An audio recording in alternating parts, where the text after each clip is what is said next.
Bien-aimés, que la grâce, la miséricorde et la paix de notre Seigneur et Sauveur Jésus-Christ soient encore avec vous et que vous ayez le cœur disposé et disponible à accepter ce message dans sa plénitude et sa totalité au nom de Jésus-Christ. Amen. Bien-aimés, je veux vous parler de ces chrétiens-là qui se laissent manipuler par leurs femmes. Vous allez trouver d'autres chrétiens que dans leur foyer, ils sont relégués au second rang. Parfois, la femme prend des décisions ou les femmes prennent des décisions sans toutefois les consulter.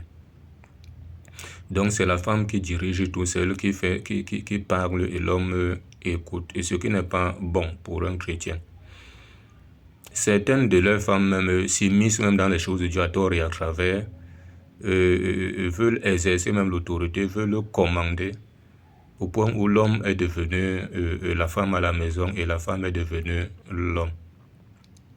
Or, la Bible dit que si la femme veut s'instruire sur quelque chose, elle doit interroger son mari à la maison, à 1 Corinthiens 14 là-bas, je crois verset 34 ou 33, verset 34 à 35.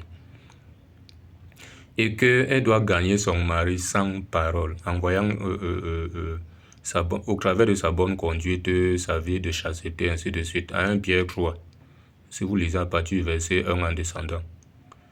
Mais d'autres femmes sont de bonnes rebelles, au point où elles veulent savoir tout, elles veulent contrôler tout, vraiment au point où l'homme est devenu l'enfant à la maison. Ce n'est même pas que elle laisse même un certain espace à l'homme de s'exprimer, non. Quand l'homme veut faire quelque chose, elle s'oppose. Or, ce qui n'est pas normal. Toi l'homme, toi le chrétien, sache que ton attitude, là, si tu te retrouves dans ce genre de situation, ton attitude là n'est pas agréable à Dieu. Tu dois exercer ton autorité. Il y a certaines choses même que Dieu peut vouloir que tu gères ça sans que ta femme ne soit au courant, sans que tu n'informes à cette dernière. On voit ici dans la Bible, lisez vos Bibles, je crois Genèse 22, l'histoire d'Isaac, que Dieu avait dit que Abraham aille l'offrir en sacrifice. Et pourtant c'était son unique fils avec sa femme Sarah. Mais Abraham n'a jamais dit à Sarah. Et Dieu a voulu que ça soit ainsi. Parce que si il disait à Sarah, certainement Sarah devait s'opposer à cela. Et peut-être elle devait même dire que cela ne vient pas de Dieu. Mais Dieu a voulu gérer ça avec Abraham. Il y a certaines choses que Dieu peut vouloir que tu gères ça d'une manière ou d'une autre, sans que ta femme, si elle est une sœur ou pas, ne soit pas au courant. Parce que Dieu sait que si elle est au courant, elle va devenir plutôt une occasion de chute pour toi ou un obstacle pour l'aboutissement de la chose. Donc, chrétiens, arrêtez de vous faire manipuler par vos femmes. Si Dieu t'a mis à cœur de faire quelque chose, n'attends pas forcément que c'est ta femme qui te dise de faire. Vous allez même trouver d'autres. Pour servir Dieu, il faut forcément que la femme dise là où ils doivent servir Dieu et vice-versa. Or, c'est l'homme qui doit décider et la femme suit son mari. C'est comme ça. La Bible dit que elles doivent s'abstenir pour un temps, le temps de vaquer à la prière, ensuite retourner ensemble.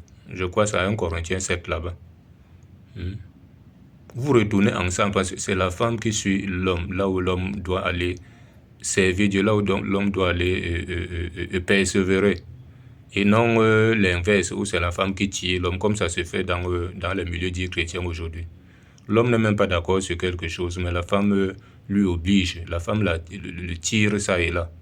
Et l'homme devient comme l'enfant de l'homme. Or, ce n'est pas ça. Les hommes, apprenez à frapper du poing sur la table, apprenez à exercer l'autorité que Dieu vous a donnée.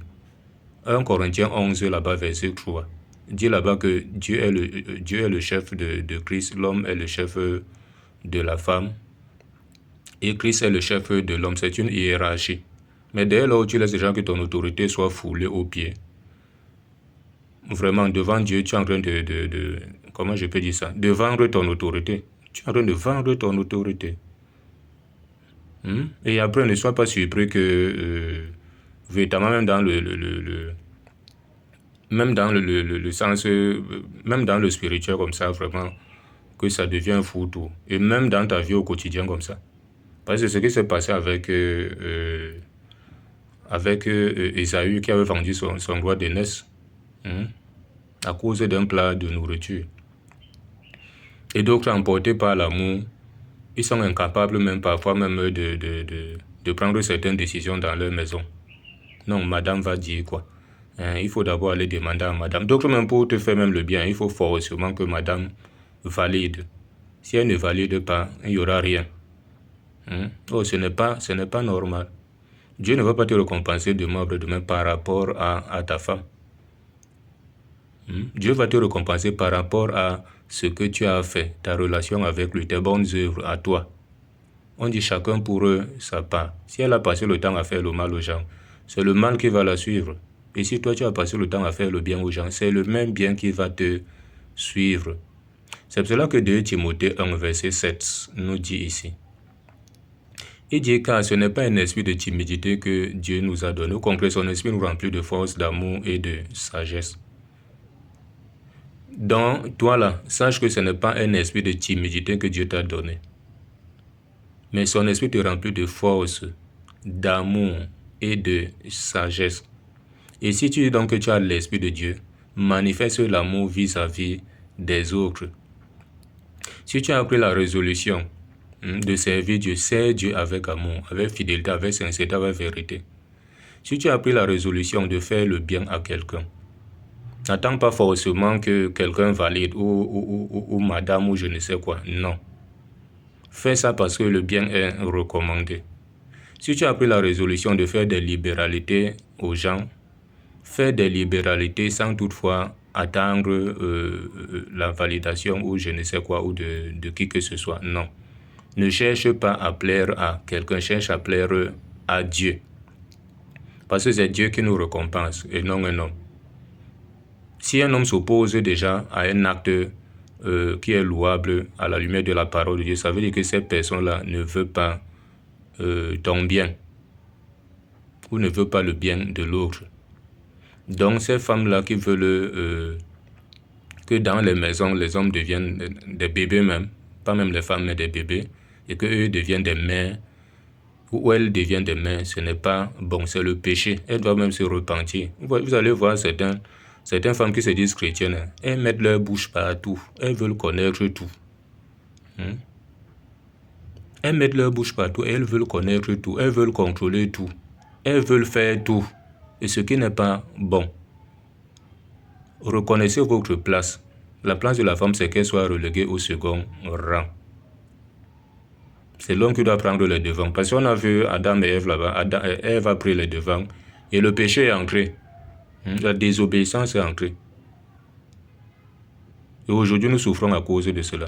Donc, faites attention. Toi, enfant de Dieu, qui a reçu l'autorité, parce que c'est toi l'homme, c'est toi le chef, exerce ton autorité. Ne laisse pas que quelqu'un, soit-il ta femme, vienne s'opposer à une action qui est louable selon la parole de Dieu. Une action qui est pour l'avancement de l'œuvre de Dieu. Une action qui concourt à faire le bien à ton prochain. Une action qui concourt à comment je peux dire ça? À glorifier le nom de Dieu. Ne laisse pas cela. Donc voilà un peu ce qu'il fallait que nous partageons pour vous fortifier les uns les autres. Au nom de Jésus-Christ, Amen.